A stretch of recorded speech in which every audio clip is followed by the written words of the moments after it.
जिन बच्चों को ऐसा लगता है कि सर मुझे कम समझ में आ रहा है, ज्यादा याद नहीं रहता है, या इस टाइप की समस्याएं हैं, उनका एक ही सॉल्यूशन है, रिवीजन। आपको पहली बार में, आप नहीं, कोई मैं भी हूं, कोई भी ऐसा व्यक्ति है जिसका थोड़ा बेसिक कमजोर है, उसको दिक्कत आती है, ये एक नेचुरल प्रोसेस है। आपको ये नहीं घबराना है कि मेरे साथ ऐसा क्यों होता है, ऐसा ना सोचें। रिवीजन करिए आप, है ना। 2 बार 3 बार में कभी कभी चीजें दिमाग में बैठती, लेकिन जब एक बार बैठ जाएगी तो फिर आप भी नॉर्मल इंसानों की तरह ही हो जाओगे, आपको भी फिर कोई परेशानी नहीं आएगी। तो कभी ऐसा ना सोचें कि 2 बार या 3 बार पढ़ लेंगे तो हम तो बेवकूफ हैं, हमारे में दिमाग कम है, ऐसा कुछ ना सोचें। 2 बार 3 बार भी पढ़ने में कोई बुरी बात नहीं है। मेन उद्देश्य है समझ में आना चाहिए, ठीक है। अच्छा, हम क्या चाहते हैं कि बस तुरंत हो जाए, आज से हम काम करना शुरू करें और 2 या 4 दिन में रिजल्ट मिल जाए, तो ऐसा नहीं हो सकता। आपको उसको कंटिन्यू करना पड़ेगा। आपको अपने आप पे प्रेशर बनाना पड़ेगा कि नहीं, मुझे करना है, मुझे इस चीज को सुधारना है और मुझे इतने घंटे रोज पढ़ाई करना ही है, तब वो चीज आपकी सुधरेगी। इसलिए अपने आप पे प्रेशर बनाओ, अपने आप को मोटिवेट करो, है ना। मोबाइल हम चलाते हैं तो अच्छी अच्छी चीजें देखें, थोड़े मोटिवेशनल वीडियोस हम देखें। हम लोग बस दिन भर जो सामने आ रहा है देखे जा रहे हैं, क्योंकि हमारे पास टाइम है। अभी आपके पास, आपकी जो एज है वो इन चीजों के लिए नहीं है कि आप दिन भर टाइम पास करें। टाइम पास करने की एज आपकी नहीं है। आपका ये जो समय है वो बहुत गोल्डन है, ठीक है। और इसको सही जगह लगाओ। हाँ, जो अपनी लाइफ में सेटल्ड हैं, जिन्हें कुछ नहीं करना है, सब मिल गया है, उनके लिए मोबाइल है, उनके लिए बाकी दुनिया भर की एप्स है। आपके लिए भी कुछ नहीं है, आपका भी कोई भविष्य नहीं है, अभी आपकी कोई जॉब सिक्योरिटी नहीं, कुछ नहीं है, और उसके बाद भी आप बिंदास हो, तो ये गलत है। आपको फोकस करना है जिस चीज को आप अचीव करना चाहते हो उस पे। हाँ, आपका केवल ये टारगेट बस ऐसे ही काटना है जिंदगी, तो अलग बात है। पर अगर कुछ बनना है तो आसपास के माहौल से प्रभावित मत हो।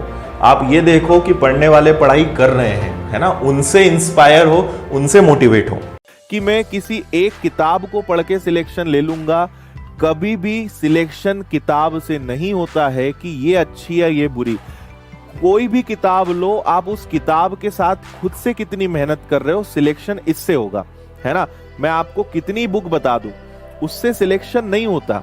सिलेक्शन, और आप जितने लोगों से पूछोगे सब अलग अलग किताबें बताएंगे, तो सिलेक्शन किताबों पे डिपेंड नहीं है, आप मेहनत कितनी कर रहे हो इस बात पे डिपेंड करता है। इस बात को समझो। किताबों वाली मानसिकता हमारे अंदर पता है क्यों आई है? स्कूल कॉलेज से हमें वहां बताया जाता था ये किताब से क्वेश्चन आएंगे। कॉम्पिटिटिव एग्जाम्स को ही नहीं समझ पाए आप। कॉम्पिटिटिव एग्जाम्स में क्वेश्चन कहीं से भी आ जाता है। आप मुझे कोई भी पुराना पेपर उठा के बता देना कि सर देखो ये क्वेश्चन इस किताब से आया है, एक क्वेश्चन भी किसी किताब से नहीं आता, क्योंकि क्वेश्चंस बनाए जाते हैं। तो किताबें से प्रैक्टिस करने के लिए होती है। कोई भी किताब ले लो, प्रैक्टिस करना है, क्वेश्चन उनसे आएगा ही नहीं। आप समझो, जरा प्रैक्टिकल बनो, कॉम्पिटिटिव एग्जाम्स को समझो। कॉम्पिटिटिव एग्जाम्स क्या चीज है आप समझ ही नहीं रहे हो अभी तक। कि स्कूल में आपका पढ़ने का मात्र एक उद्देश्य था, और वो था पास होना। आपने स्कूल में कभी सीखने के लिए पढ़ाई नहीं करी।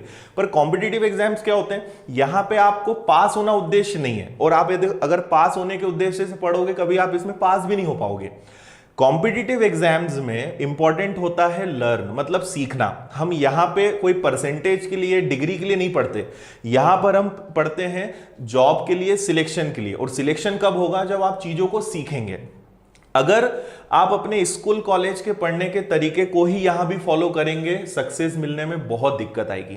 तो आपको ये समझना होगा कि कॉम्पिटिटिव एग्जाम्स का जो सिस्टम होता है वो स्कूल कॉलेज जैसा नहीं होता। यहां पे आपको फोकस किस पे करना है? सीखने पर। सीखोगे वो ज्यादा अच्छे से आपको हेल्प करेगा। रटने से यहां पे काम नहीं होता, ठीक है। और मैथ्स एक ऐसा सब्जेक्ट है जिसमें प्रैक्टिस बहुत चाहिए। इसमें सबसे ज्यादा बच्चे कंजूसी करते हैं।